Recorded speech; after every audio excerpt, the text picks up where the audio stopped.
Waziri wa Afya Mheshimiwa Mohamed Mchengerwa amesema serikali imedhamiria kuirudisha sekta ya afya kwa wananchi ili kurahisisha kufanya utatuzi wa mambo mbalimbali kutoka kwa wananchi moja kwa moja. Waziri Mchengerwa ameyasema hayo kwenye ofisi za mkuu wa mkoa jijini Arusha, ambapo alipokelewa na mwenyeji wake Mheshimiwa mkuu wa mkoa Amos Makalla.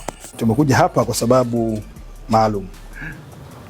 Jambo la kwanza, kwa miaka mingi sekta ya afya imekuwa ikitambulika kama sekta ya huduma, lakini ukweli ni kwamba sekta ya afya ni sekta strategic ya nchi.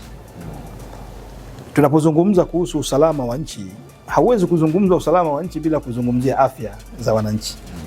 Kwa hiyo ni sekta nyeti, ni sekta muhimu ambayo kwa miaka mingi imekuwa ikijificha ficha hivi, haizungumzwi, watu wake hawazungumziwi. Sasa tunataka tuirejeshe kwa wananchi, na ndio sababu ya shughuli ya leo. Tunairejesha kwa wananchi ili wananchi wawe nayo karibu, kwa sababu kila Mtanzania anahudumiwa na sekta hii. Kama si wewe ni mjomba, kama si mjomba ni shangazi, yuko hospitali au yupo ambaye atakwenda hospitali kesho.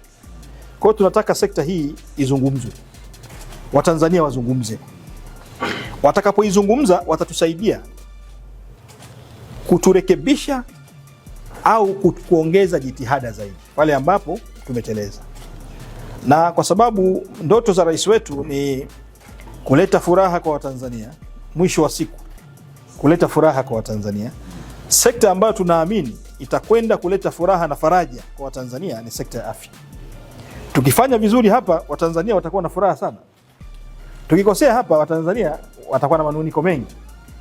Kwa hiyo leo tunataka tuirejeshe kwa wananchi, ili hata aliyeko kijijini ajue kwamba yuko na waziri pale kijijini.